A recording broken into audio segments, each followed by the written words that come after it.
नमस्कार दोस्तों, स्वागत है आपका हमारे चैनल करंट वर्ल्ड इन्फॉर्मेशन पर। आज हम बात करेंगे एक ऐसी घटना की जिसने पूरी यूरोप में सुर्खियां बटोरी हैं। इटली में हाल ही में मुसलमानों के खिलाफ जो कदम उठाए गए हैं वो दुनिया भर में चर्चा का विषय बन गया है। कुछ लोगों का कहना है कि ये कदम कानून के तहत लिया गया है, लेकिन दूसरी तरफ इसे मानवाधिकारों के उल्लंघन के रूप में देखा जा रहा है। इटली की सरकार ने कुछ मुस्लिम समुदायों को उनके निवास से हटाने का आदेश दिया है और इसके तहत हजारों लोगों को अपने घर छोड़ने पड़े।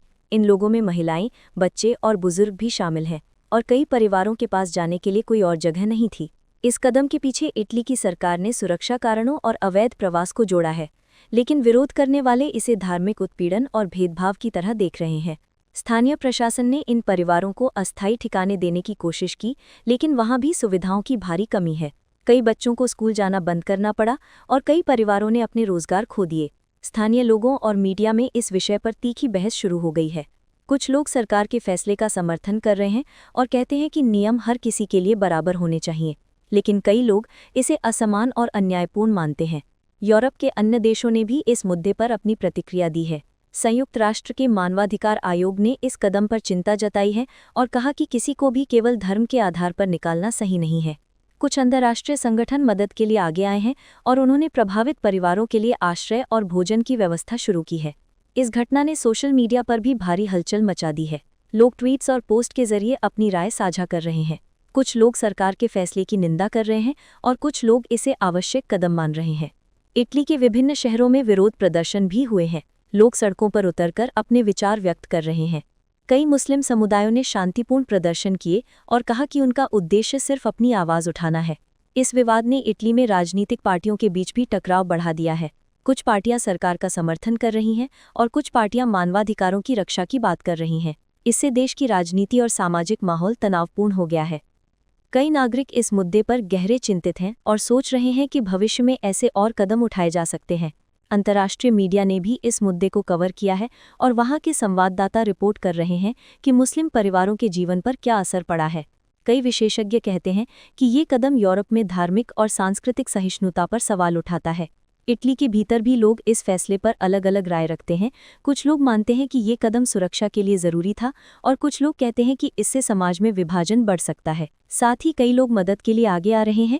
गैर सरकारी संगठन खाने, कपड़े और चिकित्सा सहायता दे रहे हैं और कई नागरिक स्वयंसेवी के रूप में काम कर रहे हैं।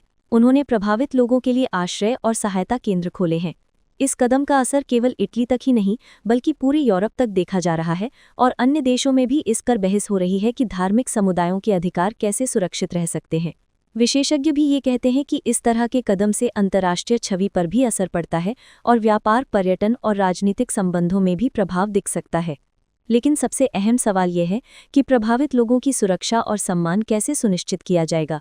इन परिवारों के पास सीमित संसाधन हैं और कई लोग अब अपने भविष्य को लेकर अनिश्चित हैं। बच्चों की शिक्षा, रोजगार और स्वास्थ्य जैसी बुनियादी आवश्यकताएं प्रभावित हो रही हैं। अंतर्राष्ट्रीय समुदाय अब इस मुद्दे को नजरअंदाज नहीं कर सकता है। मानवाधिकारों संगठनों ने कहा है कि ऐसी घटनाओं को रोकने के लिए ठोस कदम उठाए जाने चाहिए। स्थानीय प्रशासन को भी जिम्मेदारी निभानी होगी और वे प्रभावित लोगों के पुनर्वास और सुरक्षा सुनिश्चित करें। वर्तमान में कई परिवार अस्थायी शरण स्थलों में रह रहे हैं, लेकिन वहां भी सुरक्षा और सुविधाओं की कमी है। लोग लगातार मदद की मांग कर रहे हैं।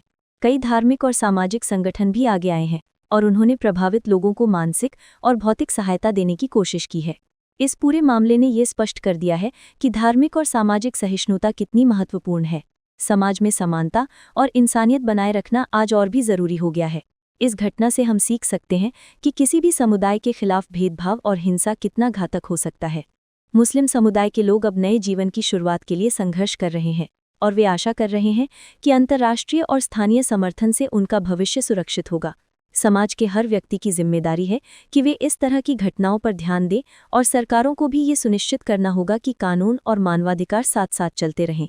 इससे न केवल प्रभावित समुदाय को न्याय मिलेगा बल्कि समाज में शांति और सहिष्णुता भी बनी रहेगी। दोस्तों, ये घटना एक चेतावनी की तरह है कि हम सभी को समानता, न्याय और मानवाधिकार के लिए आवाज उठानी चाहिए। हर व्यक्ति, चाहे वो किसी भी धर्म या समुदाय से हो, सुरक्षित और सम्मानजनक जीवन जीने का हक रखता है। आखिरकार इंसानियत और न्याय ही किसी भी समाज की असली ताकत है। हमें उम्मीद है कि ये मुद्दा जल्द ही सही दिशा में हल होगा और प्रभावित परिवारों को उनका हक मिलेगा। हम भी इस मुद्दे पर जागरूक रहकर और दूसरों को जागरूक करके मदद कर सकते हैं। दोस्तों, इस पूरी कहानी ने ये दिखा दिया है कि दुनिया में अभी भी समानता और इंसानियत के लिए संघर्ष जारी है। हमें इसे समझना और अपने स्तर पर बदलाव लाने की कोशिश करनी होगी। इस प्रकार इटली में मुसलमानों के खिलाफ उठाए गए कदम ने पूरी दुनिया को सोचने पर मजबूर कर दिया है। आशा करते हैं कि भविष्य में इस तरह की घटनाओं से बचा जा सकेगा और सभी समुदायों के अधिकार सुरक्षित रहेंगे। अगर आपको हमारा वीडियो पसंद आया हो तो हमारे चैनल करंट वर्ल्ड इन्फॉर्मेशन को सब्सक्राइब जरूर करें और बेल आइकन दबाना ना भूलें ताकि आप हमारी हर नई अपडेट सीधे पा सकें।